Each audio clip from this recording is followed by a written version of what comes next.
chapter, Doughboy walks up to Captain Ahab on deck and proclaims, "Dinner, Mr. Ahab." Ahab then waits a few moments and continues and starts to leave for the cabin.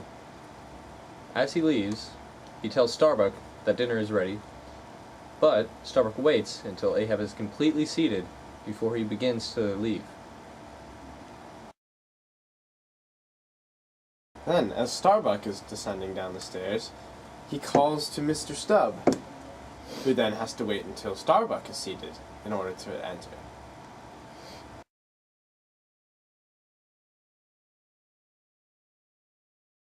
Stubb then proceeds down to the cabin and calls for Flask to get to dinner. Flask, of course, waits for Mr. Stubb to be seated and then commences. Flask, a joyous soul, descends down into the cabin and does a little dance before entering, but his mood is immediately destroyed by the solemn atmosphere of the cabin. Flask is always the last crewmate to arrive.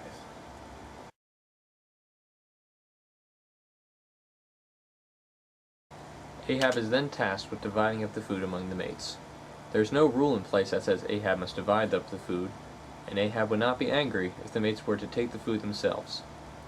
The mood of Ahab, however, makes the mates go along with it. Ahab's mood has another interesting effect as well. The group eats in complete silence. This scene shows the fear and separation that divides Ahab from the rest of the crew. At this point we learn another interesting aspect about the crew. Because Flask was the last one to enter, he must also be the first to leave. This means that Flask has to eat all of his food in the time that Stubb finishes, meaning Flask often goes hungry. The crew then begins to leave in reverse order to the way they walked in, starting with Flask, then Stubb, then Starbuck, and then finally with Ahab. As the crew leaves the cabin, one gets another idea of just how businesslike this whole affair is, and how none of the crew seems to get any joy out of it. Again showing that Ahab is separated from the crew. The savages have a completely different way for going about dinner. They eat as much as they can, as fast as they can, and they don't care about order, or being civil, or who divides the meat. No, the only similarity seems to be that both dinners scare Doughboy. Doughboy does not bring the food fast enough. Tashtigo threatens to stab him and harpoon him with his forks. Luckily, not all is bad for Doughboy, because dinner is done quite quickly. Analysis!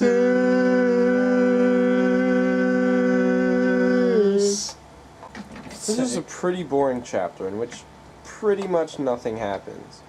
All they do is eat dinner. However, during this dinner, the distinction between the crew, the officers, and Ahab becomes quite clear. Ahab is completely separated from the crew, while the officers are only slightly separated from the crew, but still separated because they eat under different conditions. The fact that Ahab is not a part of the crew also shows why he is so unapproachable. It's not because of social arrogance or some type of hierarchy. He is just legitimately a social outcast among his crew. And Melville takes this whole chapter making that incredibly clear.